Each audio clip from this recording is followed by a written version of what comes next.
Il y a plusieurs voitures là, qui... le combustible, c'est du méthane. De gaz? Oui, méthane, propane puis benzoïle. Fait que le taxi nous a demandé de descendre. Il va aller faire le plein de méthane dans son réservoir. Chambre de, disons, taille moyenne, mais plus grande que ce qu'on avait. Mais non, c'est parce que j'attendais. Je l'ai vu. Agréable, là, c'est.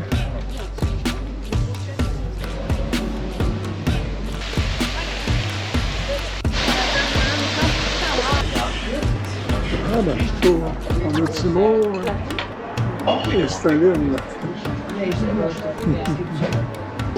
Poulet avec les gars. L'histoire, faut que j'ai l'air moins niaiseux. Ben, on parlait de Bukhara, premièrement, là. C'est la ville la plus simple d'Asie centrale.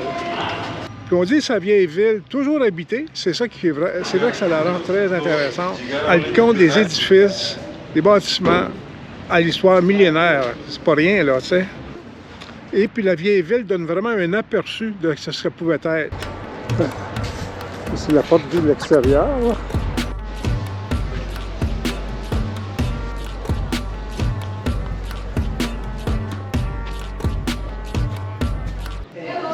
En 1586, déjà, il y avait eu des réparations ici, là, je pense qu'il y a eu des tremblements de terre.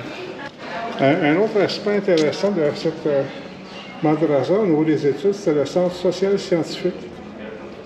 Il y avait la lecture, l'apprentissage de théologie, mais de l'astronomie, philosophie et les mathématiques. Tout en restauration, là, ici. Des chantiers colossaux, hein?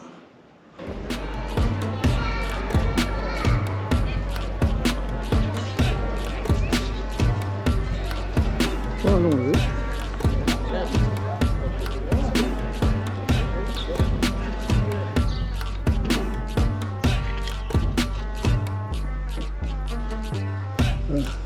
Si Louise peut arrêter de me déranger, je vais pouvoir continuer mon moment d'histoire.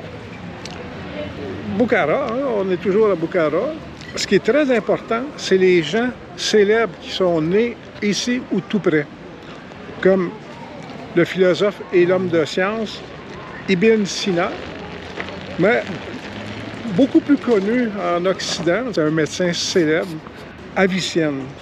Vraiment, là, lui, c'est 980 à 1037. Soit ce qu'on a découvert beaucoup plus tard, d'avoir des instruments chirurgicaux stérilisés, des points de suture, réparer des fractures. Il faisait déjà tout ça, lui, avec des attelles. Là. Vraiment, là, un maître médecin. Et puis, dans ses écrits ont servi jusqu'au début du 20e siècle, ma foi. Les autres personnes célèbres, évidemment, ce sont des poètes. Fedorsky et Rudaki.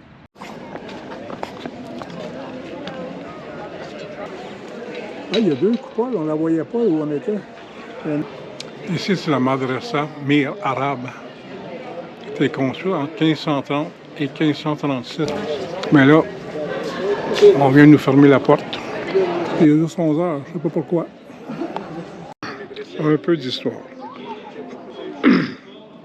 La madrasa Ulugh Beg, lui, en a construit 3. Celle-ci, c'est la doyenne des madrasas d'Asie centrale, ce qui n'est pas rien, là. Elle fut érigée en 1417. Elle a servi de modèle, elle est couverte de faïence bleue. Ça a vraiment servi de modèle à toutes les autres. On ajoute qu'elle aura besoin de rénovation. C'est vrai, là, on voit très bien à l'intérieur les travaux là, qui sont commencés, mais en tout cas, ils sont commencés. Ici, juste en face, la madrasa Miri i Harab. C'est une madrasa qui est encore en activité, c'est-à-dire qu'il y a encore des étudiants qui viennent ici pour étudier, faire des études coraniques. Habituellement, ce que moi j'ai lu à Samarkand, ça dure 4 ans, et à la suite de ça, ils peuvent devenir imams.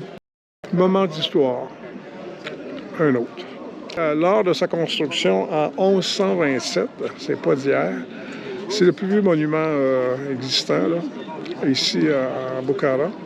Mais on dit qu'à l'époque, c'était sans doute le plus grand de toute l'Asie, pas juste de l'Asie centrale, mais de toute l'Asie.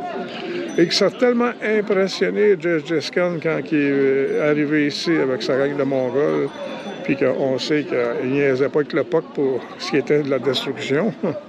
Et il a ordonné, parce que ça l'a tellement c'est impressionné, il a ordonné qu'on ne touche pas aux minerais. Lors du sac de la ville, de ne pas toucher à ça.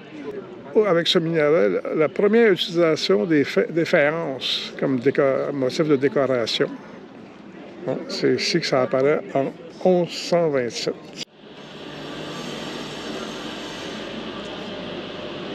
Tout aussi en restauration ici. Cette fois-ci, au fond, là, ce qu'on voit, c'est la mosquée. Tout est en restauration. Elle nous a trouvé cette belle place-là. On va prendre un café. Ah, les petites ruelles. Ce que je fais, je suis l'application, c'est Google Maps. Là. Ça aide beaucoup, Google Maps. Ils disent qu'il faut tourner à gauche.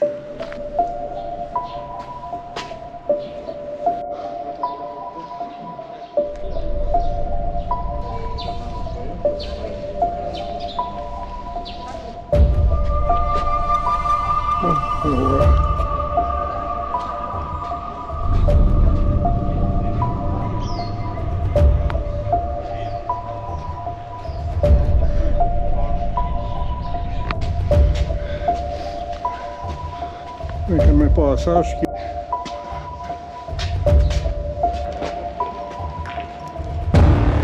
Ah, regarde ça, Louis, ça va être beau, parce qu'on a bien fait de venir, regarde. C'est pour ça qu'elle m'a fait revivre. Bon. Il est venu ici pour étudier. Puis, il a tellement bien réussi, on peut dire, qu'il est devenu un leader. C'est un leader au niveau des sciences ophtalmiques et les sciences religieuses. Il a eu une grande importance dans sa compréhension du Coran. C'est ça que je peux comprendre du texte. Là. La manière qu'il interprétait lui-même, qu'il comprenait le Coran, ça a eu une grande influence sur la formation des imams dans les madrasas ici. Mais encore aujourd'hui, les gens viennent ici et pour guérir d'un mal-être, un profond mal-être de vivre. Au mausolée, on dit que les prières seraient souvent exaucées. Il y aurait un puits contenant de l'eau sainte que les locaux boivent près de l'entrée. C'est ça qu'ils boivent? C'est pour exaucer les prières. Oui, bien ma prière, Roger, je voudrais que tu l'exauces. C'est quoi? Mets-toi de l'eau pour te purifier ton esprit. Comme ça, tu seras moins bougonneux. Hey, Roger, à la tienne. Au moins, je vais être soulagée pour 2 minutes. De trouver les bons mots pour communiquer. Ah, sur le front, surtout. Tiens. C'est-tu correct, ça? Oui, puis moi, je m'en mets aussi. Je vais trouver les bons mots, j'espère.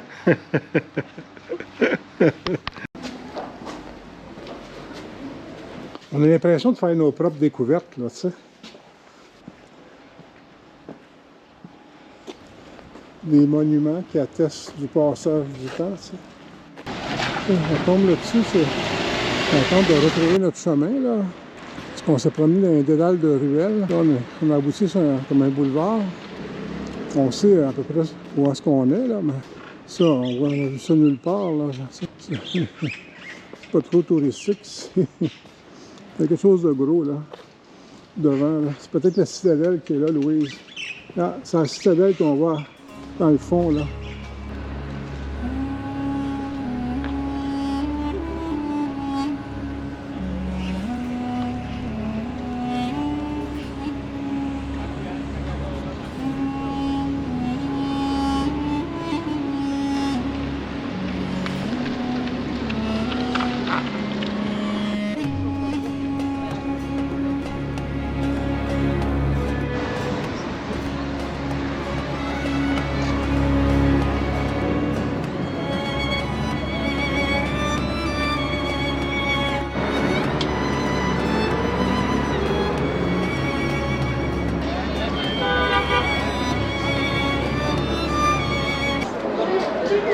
C'est une mosquée, ça, ici, là, du 18e siècle.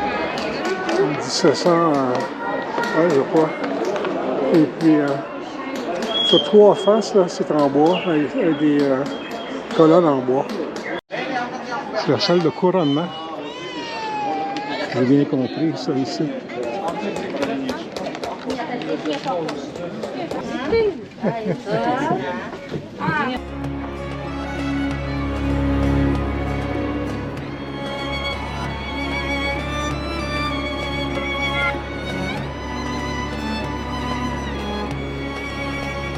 Des deux Anglais, les deux Britanniques là, qui sont venus ici là, voir les mers. Qu'est-ce qui s'est passé avec eux autres? C'est que l'Angleterre a envoyé 2 émissaires pour faire affaire avec les gens en place. Avec l'émir. Avec l'émir. Et puis, c'est l'Angleterre qui les a envoyés. Et donc, quand ils sont arrivés sur place, il n'y avait pas d'autorisation. Ils n'étaient pas ils connaissaient pas le mode pour être accepté, introduit devant le grand personnage. Alors, finalement, la Cour a jugé que c'était des opportuns. Et puis, on les a mis dans le cachot, dans un donjon. Tant de mètres dans le creux. Dans un trou. Oui, parce qu'ils trouvaient qu'ils étaient inopportuns. C'est vrai parce qu'ils n'avaient pas ce qu'on appelait à l'époque, mais encore aujourd'hui, des lettres patentes. Puis ça, tout ce qu'ils avaient, c'est une lettre d'un gouverneur quelconque d'une province inoubliable que tout le monde a oublié. Oui, puis c'est ça présenté. Et puis ça a insulté l'émir. Aucune façon, pas de sauf-conduit, pas d'autorisation, pas de présent, pas de manière. Oui. Fait qu'ils se sont trouvés pas de manière à tant de mètres dans un donjon. Oui. Ils sont restés là avec toutes sortes d'assortiments dans le fond du sol. Oui. Et pendant 2 ans. Et puis là, la famille est inquiète. Alors, en Angleterre, on se demandait ce qu'il est arrivé. Fait qu'on a envoyé une 2e personne. Une 3e. Une 2e pour aller... il y en avait déjà 2 dans le trou. Il y en avait déjà 2 dans le trou. Le 2e était venu, puis lui aussi dans le trou. Et le 3e, on l'a trouvé tellement amusant dans sa façon de s'habiller et de se présenter. Lui, on l'a gardé pour distraire la cour. Oui. Mais il faut dire que les 2 qui étaient dans le donjon, ils sont restés dans le trou pendant 2 ans. Puis aussitôt qu'on les a sortis, ils ont été décapités au milieu de la place. Ici, le poteau qui est là, Louise, là, selon moi, là, c'est quand on a vu les foies et les bâtons, là, on attachait le prisonnier après le poteau du temps, là. On l'attachait là, puis là, c'était soit la bastonnade avec les bâtons ou les coups de fouet. Ici. Common law, c'est le livre de droit. Comme le juge, on pourrait dire, là, ou l'imam, je ne sais pas comment, peut-être l'imam, là, qui rend son jugement, qui va être écrit. Hein? C'est des ordonnances de la cour, avec à gauche, avec le cachet. Là. Il y a 3 scribes qui vont étamper pour officialiser le document.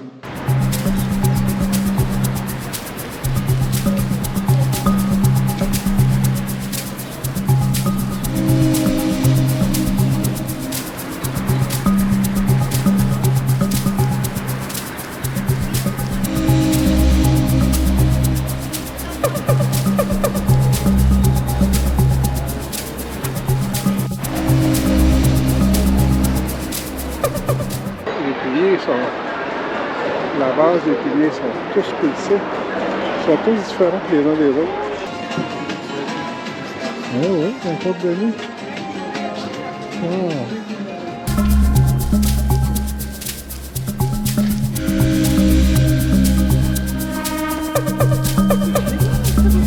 Voilà. C'est souvent? Yes. Allons-y. Roger, je voudrais te parler du fleuve. Une petite histoire avec Alexandre le Grand. Alexandre le Grand, quand il a conquéri Samarcande, il a eu un banquet lors de sa conquête. Oui. Et on lui a présenté le fleuve. Et ce qui fait qu'il a tellement aimé ça qu'il l'a répandu dans toute l'Asie centrale et en Orient, dans tous les pays. La particularité, quand on s'est retrouvé à Samarcande, le premier endroit où nous sommes allés, c'est qu'on a eu un plat, une grosse chaudron en grès, en métal, là, et c'est un homme qui nous a servi. Ben, c'est vraiment à Samarcande que le plat est le plus couru. Alors, bon, il se cuit par étage. Les aliments ne sont pas cuits ensemble. Et ce n'est pas, on le sert avec du bœuf ou du poulet, mais habituellement, c'est avec de l'agneau. C'est pour ça qu'ils viennent nous dire que là, c'est du bœuf. Kanada, Uzbekistan, Tashkent, Samarkand, Khiva, Bukhara, Khiva, Uzbekistan, Canada.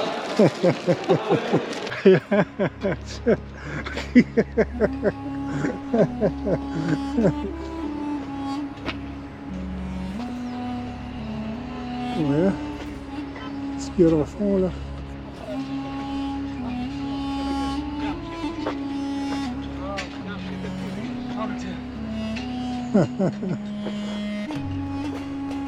Oh.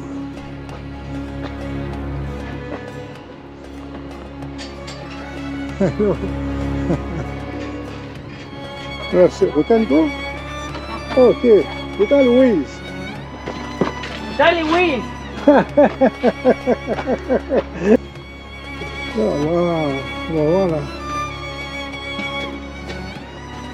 Ah là, ça c'est incroyable, là.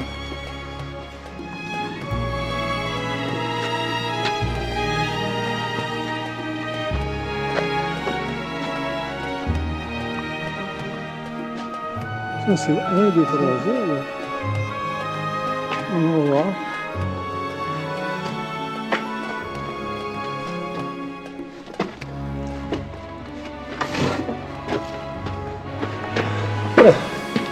Aïe, aïe, encore 2 fois, je me suis cogné à la tête.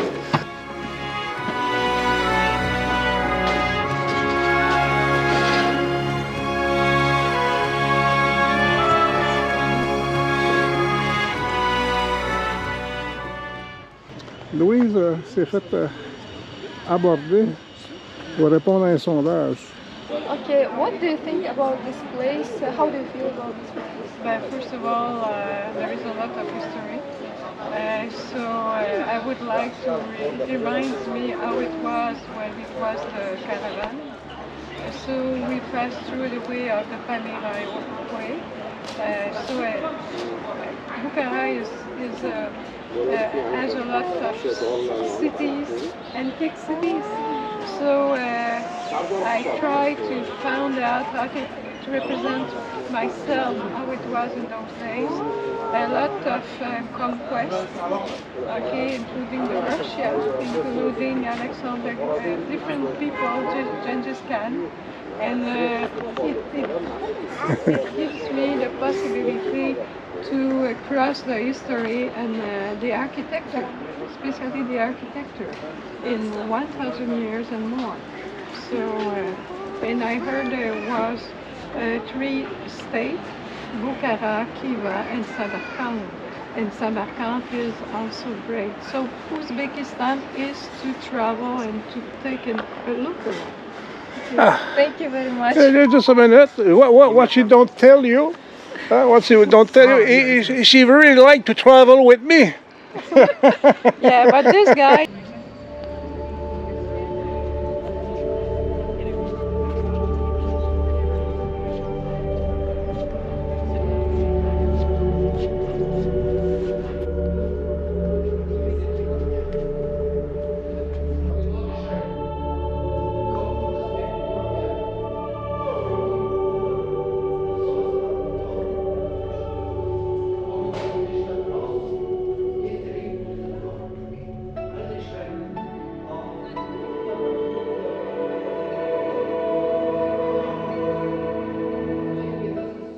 Ce que j'ai lu dans le guide, là, c'est tout simplement que ça s'est resté intact pendant 2000 ans jusqu'à aujourd'hui. Ça date de 2000 ans. Le dôme, il y a eu un tremblement de terre, puis il y a eu... 1000 ans. Puis lui, c'est lui qui s'est effondré. Puis Ah, le ok. reste est resté intact. C'est assez particulier parce que c'est comme un enchevêtrement de briques avec différentes formes et différents motifs. OK, regarde juste ton écran. Là, tu le vois comment c'est construit. Puis si tu tasses, là, puis tu t'en viens ici, là, tu vois, ils sont disposés différemment. Tu vas voir, à un moment donné, comment c'est fait. C'est incroyable. Tu ressens tout l'espace qu'il y a entre les briques. Faut que tu te colles plus, Louise. Au loin. Faut que tu t'approches. Tu t'approches beaucoup. Ça va juste ça. Là, tu vois comment c'est fait. C'est vraiment symétrique, hein? Oui. Vraiment, il faut calculer. T'as l'impression que quand il est prêt, ça tient sur bien. C'est vrai. T'en veux-tu de l'eau, Louise? Oui, T'en as-tu dans ta gorge? j'en ai un petit peu, il m'en reste presque pas. T'en laisses pas beaucoup, hein? Ouais. C'est parfait. C'est parfait, là. C'est parfait.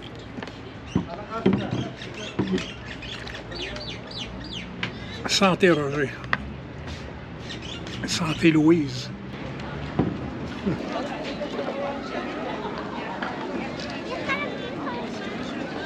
On est dimanche après-midi. Quelque chose comme le 20 octobre. Ça me rappelle les Qu'est-ce que ça, toi? arts populaires, là. Le musée d'art populaire. Ouais, c'est ça qui est intéressant. On est dans l'atelier de M. Azamat. Et tu l'aimes-tu? Moi, je l'aime à cause de ses dents. Ah oui, ça, c'est dents, j'aime ça. OK. This one and this one. What sign? Yeah. Ah, Azamat, yeah. Azamat. OK. Linda, ta tête, là, c'est ce monsieur-là qui l'a fait. Hein, c'est un grand spécialiste. De plusieurs générations, là. Là, c'est son fils qui est ici. Louise, elle me dit, Roger, on visite pas juste des monuments, là. Il faudrait que tu nous filmes pendant qu'on prend un bon petit café. Ben oui. Ah oui. Moi, je l'écoute, Louise.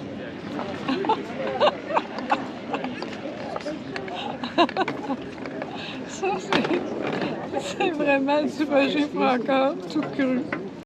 Tiens. On vient au musée de Bocara.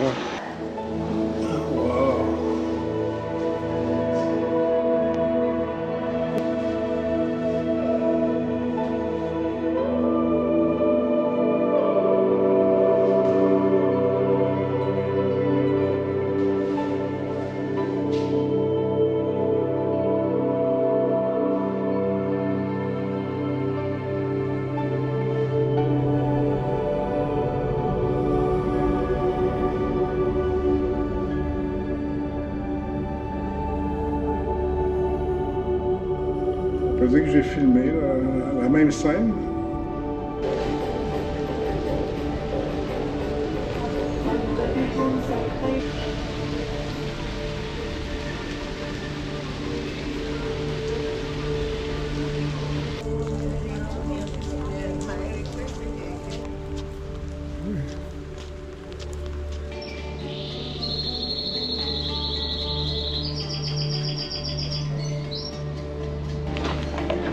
On vient d'arriver. On va mettre un petit peu de sucre. Un cappuccino. Oh, juste un peu.